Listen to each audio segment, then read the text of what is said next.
see it right there. Take a look at this. This video comes to us from Track Fennel. They got this video of a tornado touching down in Smithville, and that's in Bastrop County. This twister was one of many reported throughout Central Texas this morning and early afternoon. Now, there are some homes that are damaged, but the National Weather Service will have to determine which tornado reports are accurate. And take a look at this video, if we can pull that up real quick. This video was shot by Valerie Harmon. Valerie says this video was taken in Upton, which is just west of Smithville in Bastrop County. Now, we don't know if this is the same tornado taken in Smithville, if it traveled, or if it was a different tornado altogether. That will come in with the next couple of days as the National Weather Service makes that determination which damage reports and a damage path, and we will keep you updated on that.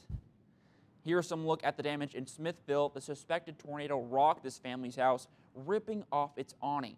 Large tree limbs were broken and debris is scattered around the property. Several windows of the home are blown out. Now, there is no word yet on the amount of damage that the twister caused.